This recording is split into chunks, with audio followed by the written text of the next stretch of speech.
if I had to pick just one thing, one tool that I think is so important to develop as you work with kids and students, it'll be this one thing.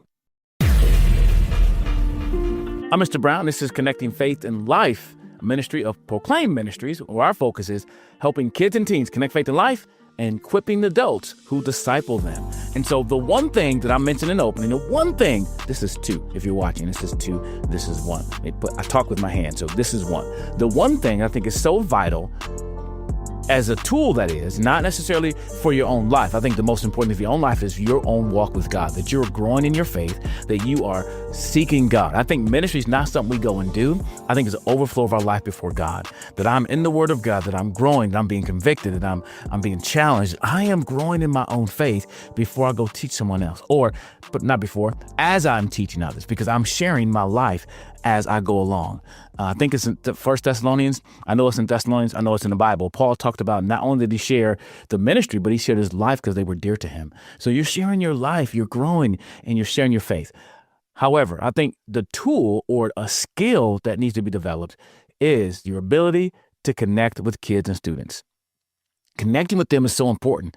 And some of that connecting means you being vulnerable enough to be transparent, to be real, and at least allowing opportunities. Not you have to be somebody else. I work in kids ministry so long. I've been in a lot of different states, a lot of different ministries. And sometimes youth leaders and youth workers, the kids ministers, they try to be like the kids.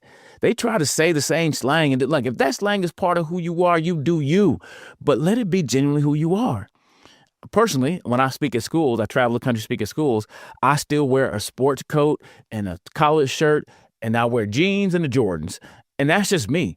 I'm not trying to fit in. I'm not trying. Some speakers they wear hoodies when they go speak. I just feel weird doing that unless I'm at a camp. I don't wear suits at camps, but that's just who I am, and I'm being me. And it's so funny because kids call me, Mr. Brown, I like your fit. I like your outfit. You know, they like the way I dress, and I don't really care if they do or not because I'm being me. So be genuinely who you are at all times, but try to connect with students. Learn to listen to them. Learn to let them know. I think ultimately, when I say connect with students or connect with kids, I'm saying let them know that you see them, that you hear them. That you see them, that you hear them, that you are validating their personhood. Now, that does not mean you agree with everything they do, because sometimes I tell kids all the time, listen, when I open my assembly sometime, I kind of talk to students about respect. And I talk about respecting me, respecting others. And I ask them this question. I said, how many feel like the adults in your life, whether they're your teachers, your parents, uncles, grandparents, how many feel some of them don't trust you? How many don't trust you? Raise your hands. How many don't like that they don't trust you? Raise your hands. Then I'll say it's the third question. How many of you lie? All these hands go up and they start looking around the room and start laughing. You mean to tell me that you're upset that the parents or adults in life don't trust you, but yet y'all a bunch of liars? And they start laughing. And I'm not trying to shame anybody. I want you to really think about the idea that if you lie to people, they won't trust you. If you're not real with people, they don't trust you. If you want kids to trust you, you have to be real with them and be honest with them. And again, I'm not saying everything they do is perfect, but be real and respect them, their personhood, even if you don't respect what they do. And I'll tell kids all the time, sometimes it's hard for us adults to respect them because they do some crazy stuff. Can I get an oh yeah? And they'd be like, oh yeah, they do. And guess what? So did you. As a kid, as a teen, you did some crazy stuff too. And hopefully you grew out of it. Hopefully you're still not doing the same crazy stuff. Hopefully you got older and wiser. But I think it's so important to be able to connect with students. And that sometimes means getting beyond ourselves, our expectations, letting some stuff go because you got a bigger picture in mind. I'm not saying let disrespect go, but how you do it, how you talk to them is so important. Are you nagging them or just talking to them? Does everything have to be your way or the highway? How is it that you are approaching? Now, if you know me, I'm a big person on discipline, but I'm also big on connecting with students. So with that said, I want to share with you a resource we created years ago. Actually, we used to call our training Train to Teach, and we may probably bring that name back. But I'm going to share with you a series of videos, a course that you can watch on how to connect with students, or how to connect with children. And there's all kind of principles in there for teenagers as well. I think it works all together. As a matter of fact, I believe a lot of these principles, a lot of these things I'm teaching you can work with anybody, how to connect with anybody, but we titled it How to Connect with Children. So I'm going to I'm going to give you a snippet, a clip of it, but I want you to go to our website. Go to proclaimministry.com and look up the training button. On that training tab, you'll see I have some vlogs for kids ministry leaders and some courses for kids ministry leaders. And we have some for student ministry leaders. We have a vlog where I do little short videos, and we have some courses. So check those out. They're available for free. Can you say for free? For free. But you can always donate to the ministry to help keep supporting what we do. And some of these videos probably need to be remade. And honestly, I wanted to take some of them down because I look so different and they're so old. But you know what? The content is still good, and I have to get over myself. My team reminded me, get over yourself. Leave it out there. Let people grow. Let people use it because the information is still good. At least that's what they tell me. But check this series out, Connecting with Children. Like I said, I'll show you a little snippet right now, but go watch the whole thing.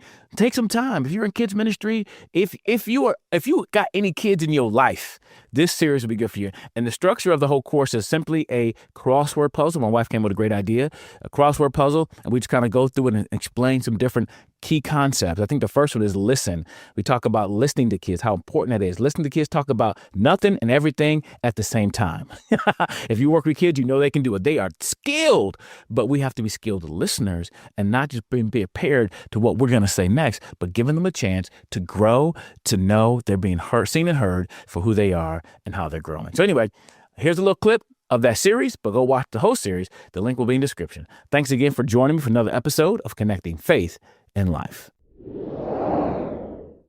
The following is a presentation of Proclaim Ministries. To check out more resources, to donate to this ministry, or if you have comments and questions, visit proclaimministries.com. Here we go with our session 2 of Train to Teach, Connecting with Children. Again, you're going to need this worksheet if you're not driving. If you're driving, just listen to what we have to say so you don't crash. Just listen as we have to say. So first one is we're going to go down. We're going to do all the downs first. I'm not a really good crossword puzzle person. My wife came with this idea. I think it's a good one. But one down is hearken. Hearken. What's another word for hearken? Listen. Listen. It is so important. Now you need to listen to me. Listen. It's so important to listen to kids. Listen to them when they talk about something and when they talk about absolutely nothing. It's important to listen to them. They need to know that you care. And listen, you don't have to validate everything they say, but you need to at least listen to what they have to say. And I've learned this from my own kids, my own children, and working with children out in the world somewhere, in schools, at churches, that some of them, once they know they have your ear, they will talk about anything, everything, and nothing at the same time. But listen. Take that time to listen. Make that deposit in their bank and listen. And not just listen like this. Because that says you don't care. Ask questions. Be an active listener. I remember one day I was talking to this kid. He was so into this video game. It was one of those reality games. I don't know what it's called, but he was telling me all about it. And he was telling me all the things he's done and built in it. And I didn't care about the game, and I would never play the game. But you know what I cared about? I cared about him. So I listened. And not only did I listen, I asked questions about when he built this and how that worked and what happened when you do this. And I really got into it. I don't even remember the name of the game, but I remember the kid. I remember him, and I remember what he was about. And I know he connected with me. I connected with him because I was willing to listen. So number one on his list is to listen to kids. One of the best ways to connect is to listen. Number 2, demarcation line. Demarcation line. Boundaries. Boundaries. I think boundaries are good for life.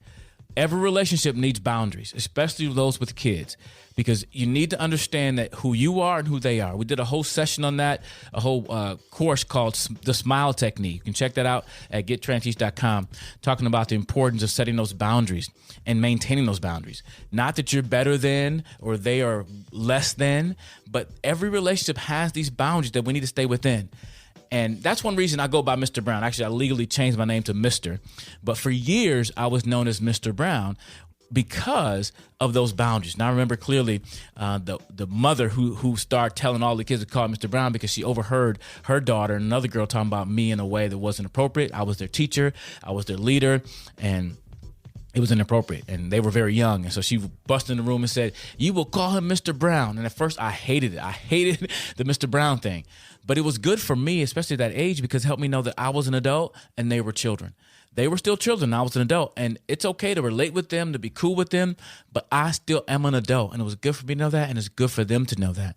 So I think there needs to be some kind of handle. I know our culture's going away from that, but I like the handle thing with kids, because Mr. or Mrs., because think about their school. In schools, they call Mr. and Mrs. still. There's still that boundary of respect and adoration, and just from boundaries. And just by saying that lets you know we're not friends. We're not buddies. You can't talk to me the same way you talk to your friends, but we can still connect with each other, but it's in a different way.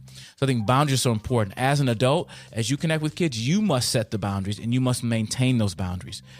Yes, it's okay to connect with kids. You should connect with them, but that does not mean you need to be the best friend. Kids don't need more friends. They need adults in their lives who can help them to grow and be the people they want to be one day. So boundaries are so important. So number 1 was listen. Number 2, boundaries. Number 4 down is musings. Well, the word isn't musings. The clue is musings. You know what it is? I don't know, so I'm glad I got the PowerPoint, the keynote here to show you what it is. And the word is thoughts. I should have known that. Thoughts. What are your thoughts about kids? What are your thoughts about them behind closed doors when you're talking to your friends, your peers? Because those thoughts will come out in the way you act. And let me just say this honestly from the bottom of my heart. If you don't like working with kids and you're working with kids, stop. Really.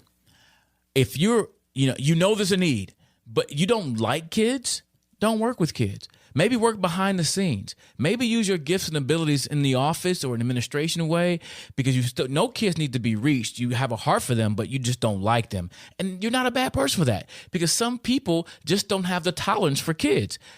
I put it this way. Kids can make you old real fast, or they can keep you young. And for me, I think they've kept me young because I've been able to adjust and learn. And the truth is, I'm just a big old kid anyway. When I started working with kids when I was a teenager and I became, again, in my early 20s, I thought, man, I maybe should be working with kids. Maybe I should be doing something else. But they get to go on field trips and stuff. And I go on all these field trips that I would never get to go to, but I'm working with kids, so I get to enjoy them. That was amazing to me. So that's one reason I'm a big kid. But if you're not, you need to make sure you're doing what is most important to you and what's beneficial for them. So if you don't like with kids, what are your thoughts about kids? If you don't like them, don't work with them. Find a way to help them in a different way. Maybe you can donate money to causes that really help kids. Maybe you can volunteer in the office, like I mentioned before. But what are your thoughts about kids? Because your thoughts about them will come out in your actions. They will come out in your actions. So thoughts. All right, 5 down. The clue is make sense of. Make sense of. And the answer is understanding. Understanding. You need to try to understand the best you can these kids. And when you communicate with them, understand that's your goal too. You want to understand where they're coming from in a sense, but also try to get them to understand where you're coming from. And one of the best quotes I ever heard was from Stephen Covey, who said this: seek first to understand, then to be understood. To seek first to understand and then to be understood. That will go a long way when it comes to connecting with children and people in general. Seek first to understand where they're coming from, what they understand already, their background and experiences. You may not know fully, but you can seek to understand. And then it will be easier for you to make your point understood to them because you understand where they're coming from. And a great example is one day, actually not one day, but years ago, I worked at this camp and one of the young ladies didn't like me. She could not stand me. And it said it in her eyes, in her body language. She never disrespected me verbally, but I could tell and I knew. And she talked to other people and she did not like me. And I'm like, what do I do? Look at me. I'm so sweet and innocent. Look at this smile. If you're driving, look at this. Just imagine the best smile you've ever seen in your life. Yeah, right there. That's my smile. But seriously, she did not like me, and I did not know why. And so I didn't try to make her. I didn't approach her. I just treated her like I treated everyone else. She still had to listen to me, I had to give her rules. I was her leader, but I sought to understand what was going on. So I talked to several people. I had other women counselors who knew her well, and they were trying to figure it out, but we really went on what did I do? If I did something to apologize, let me know. But come to find out, I didn't do anything because, again, I'm perfect. Bing. There should be a sound effect there for my perfect angel hat. Anyway, no, it's not that I'm perfect, but I didn't do anything to her specifically except be me. And I found out what it was I reminded her of her father.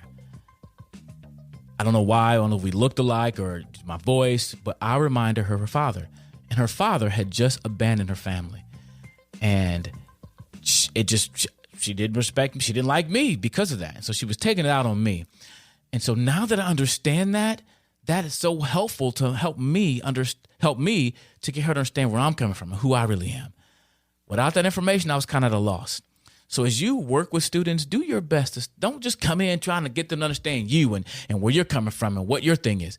Try to understand them. Seek first to understand, then to be understood. And that's going to go way further than you just shoving your ideas and your thoughts down their throats, because it doesn't always work. Well, it doesn't really ever work. Maybe sometime.